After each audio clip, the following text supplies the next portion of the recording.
ಮಾನ್ಯ ವೀಕ್ಷಕರೇ, ನಮಸ್ಕಾರ. ತಮ್ಮೊಟ್ಟಿಗೆ ಒಂದು ಬಹುಮುಖ್ಯವಾದ ವಿಷಯವನ್ನು ಪ್ರಸ್ತಾಪಿಸಲಿಕ್ಕೋಸ್ಕರವಾಗಿ ತಮ್ಮ ಮುಂದೆ ಮಾತಾಡ್ತಾ ಇದ್ದೇನೆ. ಇತ್ತೀಚೆಗೆ ನಮ್ಮ ಕರ್ನಾಟಕ ಸರ್ಕಾರದ ಮಾನ್ಯ ಮುಖ್ಯಮಂತ್ರಿಗಳಾದ ಸಿದ್ದರಾಮಯ್ಯನವರು ಒಂದು ಖಾಸಗಿ ಕಾರ್ಯಕ್ರಮದಲ್ಲಿ ಒಬ್ಬ ಜಿಲ್ಲಾಧಿಕಾರಿಯವರನ್ನು ನಡೆಸ್ಕೊಂಡ ರೀತಿ ಈಗ ಕರ್ನಾಟಕದಲ್ಲಿ ಚರ್ಚೆಗೊಳಗಾಗಿದೆ.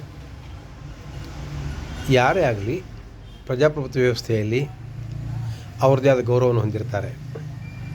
ಮತದಾರರು ಡೆಮೋಕ್ರಸಿಯ ವ್ಯವಸ್ಥೆಯಲ್ಲಿ ಒಬ್ಬ ಗೌರವಾನ್ವಿತ ವ್ಯಕ್ತಿಯಾಗಿ ಬಾಳೋದ್ರ ಜೊತೆಗೆ ತಮ್ಮ ಅಭಿಲಾಷೆಗಳನ್ನು ಈಡೇರಿಸಲಿಕ್ಕೋಸ್ಕರವಾಗಿ ತಮ್ಮ ಬೇಕಾದ ಪ್ರತಿನಿಧಿಗಳನ್ನ ಆಯ್ಕೆ ಮಾಡಿ ಸರ್ಕಾರ ರಚಿಸಲಿಕ್ಕೆ ಕಾರಣರಾಗಿರ್ತಾರೆ. ಆ ರಚನಾದ ಸರ್ಕಾರ ತೆಗೆದುಕೊಳ್ಳುವಂಥ ತೀರ್ಮಾನವನ್ನು ಕಾರ್ಯಗತಗೊಳಿಸಲಿಕ್ಕೆ ಕಾರ್ಯಾಂಗ ಇರುತ್ತೆ.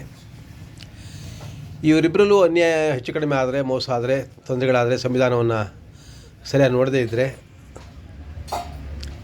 ಜನರ ಹಕ್ಕುಗಳನ್ನು ಕಾಪಾಡದೇ ಇದ್ದರೆ ಅದನ್ನು ನೋಡಿ ತಿದ್ದಿ ಮಾರ್ಗದರ್ಶನ ಮಾಡಲಿಕ್ಕೆ ನ್ಯಾಯಾಲಯ ಇರುತ್ತೆ. ಹೀಗೆ ಈ ಪ್ರಜಾಪ್ರಭುತ್ವ ವ್ಯವಸ್ಥೆಯಲ್ಲಿ ಶಾಸಕಾಂಗ, ಕಾರ್ಯಾಂಗ, ನ್ಯಾಯಾಂಗ ಇವು ಮೂರು ಕೂಡ ಬಹಳ ಮುಖ್ಯವಾದವು. ಈ ಮೂರು ಸಂಸ್ಥೆಗಳು ಜನಸಾಮಾನ್ಯರೊಟ್ಟಿಗೆ ನಡ್ಕೊಳ್ಳುವಾಗ, ಸಾರ್ವಜನಿಕ ಸಭೆಗಳಲ್ಲಿ ನಡ್ಕೊಳ್ಳುವಾಗ ಯಾರೂ ಕೂಡ ತಮ್ಮ ಎಲ್ಲೆಯನ್ನು ಮೀರಿ ನಡ್ಕೊಳ್ಬಾರ್ದು. DC ತನ್ನ ಅಧಿಕಾರವನ್ನು ಬಳಸಿ ಜನರಿಗೆ ಯೋಗ್ಯವಾದ ಕಾರ್ಯಕ್ರಮಗಳನ್ನು ಕೊಡಲಿಕ್ಕೋಸ್ಕರವಾಗಿ ಮತ್ತು ಸರ್ಕಾರ ತೀರ್ಮಾನ ಮಾಡಿರುವಂಥ ಕೆಲಸ ಕಾರ್ಯಗಳನ್ನು ಜಾರಿಗೊಳಿಸಲಿಕ್ಕೋಸ್ಕರವಾಗಿ ಇರುವಂಥ ಒಬ್ಬ ವ್ಯಕ್ತಿ. ಅದಲ್ಲದೆ ಅವರೊಂದು ವ್ಯಕ್ತಿ ಕೂಡ, ವಿದ್ಯಾವಂತರು ಕೂಡ ಆಗಿರ್ತಾರೆ. ಇಂಥವ್ರನ್ನ ಒಂದು ಸಾರ್ವಜನಿಕ ಸ್ಥಳದಲ್ಲಿ, ಖಾಸಗಿ ಕಾರ್ಯಕ್ರಮ ಆಗಿರ್ಬೋದು, ಅದೊಂಥರ ಸಾರ್ವಜನಿಕ ಸ್ಥಳನೇ, ತುಂಬ ಅವಹೇಳನಕರವಾಗಿ ಮಾತಾಡೋದು ಯಾರಿಗೂ ಯೋಗ್ಯವಲ್ಲ. ಈಗ ಒಂದು ಶಿಕ್ಷಕ ಕೂಡ ಒಂದು ಮಗುವನ್ನು ಏಕವಚನದಲ್ಲಾಗಲಿ ಬಹಳ ದರ್ಪದಿಂದಾಗಲಿ ಮಾತಾಡೋ ಆಗಿಲ್ಲ. ಅದು ಮಗುವಿನ ಚೈಲ್ಡ್ ರೈಟ್ಸ್ ವೈಲೇಷನ್ ಆಗುತ್ತೆ. ಹೀಗಿರುವಾಗ ಒಬ್ಬ ಶಾಸಕಾಂಗ ಪಕ್ಷದ ಮುಖ್ಯಸ್ಥ, ಒಬ್ಬ ಶಾಸಕಾಂಗದ ಮುಖ್ಯಸ್ಥ ಇನ್ನೊಬ್ಬ ಕಾರ್ಯಾಂಗದ ಒಬ್ಬ ಪ್ರತಿನಿಧಿಯನ್ನು ಅಷ್ಟು ಕೇವಲವಾಗಿ ಮಾತಾಡಿದರೆ ಯಾವ ನ್ಯಾಯ? ಅಷ್ಟಾಗಿಯೂ ಅವ್ರು ಹೋಗಿರೋ ಕಾರ್ಯಕ್ರಮ ಯಾವುದು?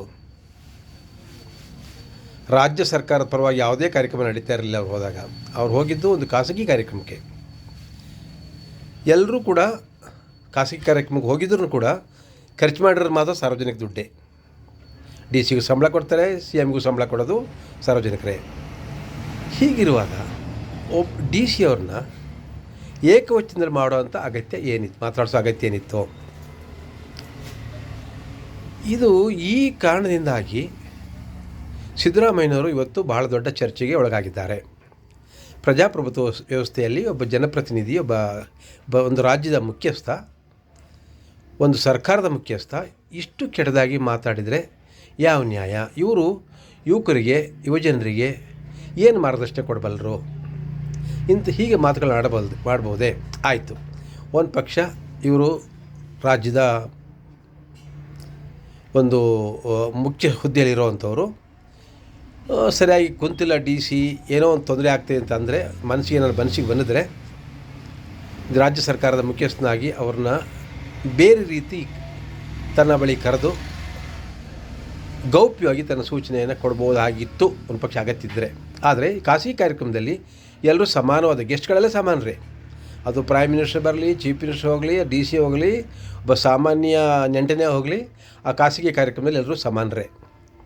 ಸೊ ಹೀಗಿರುವಾಗ ಇವರು ಈ ರೀತಿ ದರ್ಪದ ಮಾತುಗಳು ಆಡೋದ್ರಿಂದ ಸಮಾಜ ಇವ್ರ ಬಗ್ಗೆ ಕೆಟ್ಟ ತಿಳ್ಕೊಳ್ಳುತ್ತೆ, ಒಳ್ಳೆ ತಿಳ್ಕೊಳ್ಳೋದಕ್ಕಿಂತ ಹೆಚ್ಚಾಗಿ ಒಬ್ಬ ಪ್ರಜಾಪ್ರಭುತ್ವದ ಒಂದು ಸರ್ಕಾರದ ಪ್ರತಿನಿಧಿಯಾಗಿ ತನ್ನ ಜನರ ಪ್ರತಿನಿಧಿಸುವಾಗ ಗೌರವದಲ್ಲಿ ನಡ್ಕೋಬೇಕು ಅನ್ನೋದೇ ಬಹಳ ಮುಖ್ಯವಾದ್ದು.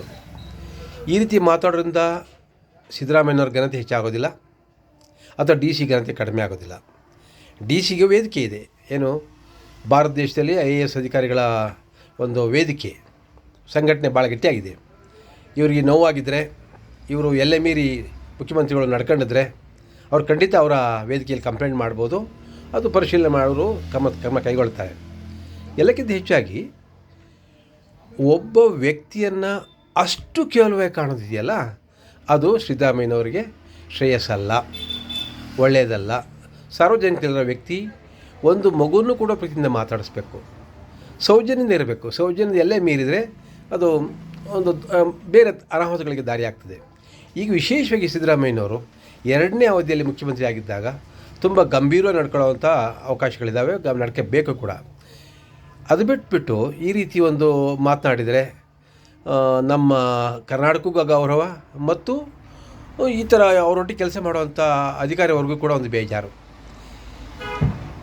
ಆದ್ದರಿಂದ ನಾನು ಮಾನ್ಯ ಮುಖ್ಯಮಂತ್ರಿಗಳಲ್ಲಿ ವಿನಂತಿ ಮಾಡೋದೇನು ಅಂತ ಅಂದರೆ, ನಾನೊಬ್ಬ ಹಿರಿಯ ಸಮಾಜ ಕಾರ್ಯಕರ್ತನಾಗಿ ಸಾಮಾನ್ಯ ಜನರೊಟ್ಟಿಗೆ ನಾನು ಬದುಕಿ ಬಾಳ್ತಾ ಇರೋದ್ರಿಂದ, ಅವರ ಭಾವನೆಗಳನ್ನು ಅರ್ಥ ಮಾಡ್ಕೊಂಡಿರೋದ್ರಿಂದ ಸಿದ್ದರಾಮಯ್ಯನವ್ರ ಬಗ್ಗೆ ತುಂಬ ಗೌರವವಿದೆ ಜನಕ್ಕೆ. ಆದರೆ ಇಂಥ ಈ ಮಾತುಗಳಿಂದಾಗಿ ಆಗಿಂದಾಗಿ ಒಂದೊಂದು ಸರಿ ಚರ್ಚೆಗೊಳಗಾಗ್ತಾರೆ. ಇದೇ ನನ್ನ ಸ್ಟೈಲು, ನಾನು ಹಳ್ಳಿಯವನು ಅಂತ ಹೇಳ್ಕೊಳ್ಳೋದಿದೆಯಲ್ಲ, ಅದು ಈಗ ಹೇಳೋವಂಥ ಮಾತಲ್ಲ. ಹಳ್ಳಿಯವರು ನನ್ನ ಸ್ಟೈಲು, ಹಳ್ಳಿಯವರು ಯಾರೂ ಆ ಗೌರವದಲ್ಲಿ ಯಾರೂ ನೋಡಲ್ಲ. ತುಂಬ ಇರುತ್ತೆ ಘನತೆಯ ಗೌರವ ನಡ್ಕೊಳ್ಳೋದು ಹಳ್ಳಿಯಲ್ಲೇ ಇನ್ನೂ. ಸೊ ಹಾಗಿರುವಾಗ ಸಿದ್ದರಾಮಯ್ಯನವರು ಇನ್ನು ಮುಂದೆ ಸಾರ್ವಜನಿಕ ಜಾಗಗಳಲ್ಲಿ ತುಂಬ ಘನತೆಯಿಂದ ನಡ್ಕೊಳ್ಳೋದು ತುಂಬ ಅನಿವಾರ್ಯ. ಯಾಕೆಂದರೆ ಅವ್ರು ನಮ್ಮ ಪ್ರತಿನಿಧಿ, ನಮ್ಮ ನಾಯಕ. ನಾವು ಅವ್ರನ್ನ ಪ್ರೀತಿಯಿಂದ ನೋಡ್ತೀವಿ, ಅವ್ರದ್ದು ಒಳ್ಳೆ ಕೆಲಸಗಳು ನಿರೀಕ್ಷೆ ಮಾಡ್ತೀವಿ. ಅವ್ರದ್ದು ಒಳ್ಳೆ ಕೆಲಸಗಳು ನಿರೀಕ್ಷೆ ಮಾಡೋದ್ರ ಜೊತೆಗೆ ಒಳ್ಳೆ ನಡವಳಿಕೆ ಕೂಡ ನಿರೀಕ್ಷೆ ಮಾಡ್ತೀವಿ. ಸೊ ಆದ್ದರಿಂದ ಅಧಿಕಾರಿ ತಪ್ಪು ಮಾಡಿದಾಗ ಹೇಳೋ ರೀತಿ ಬೇರೆ ಇರ್ತದೆ. ಹಾಗೆ ಹೇಳಲಿ, ಮಾರ್ಗದರ್ಶನ ಮಾಡಲಿ ತಪ್ಪಾಗಿ ನಡ್ಕೊಂಡಿದ್ರೆ. ಆದರೆ ಅವತ್ತಿನ ಖಾಸಗಿ ಕಾರ್ಯಕ್ರಮದಲ್ಲಿ ಜಿಲ್ಲಾಧಿಕಾರಿಗಳೇನು ತಪ್ಪು ಮಾಡಿದಂಗೆ ಕಾಣ್ತಿರಲಿಲ್ಲ. ಅವ್ರನ್ನ ಅಷ್ಟು ಕೇಳುವ ಕರೆದು ಮಾತಾಡೋ ಅನಿವಾರ್ಯತೆ ಕೂಡ ಇರಲಿಲ್ಲ.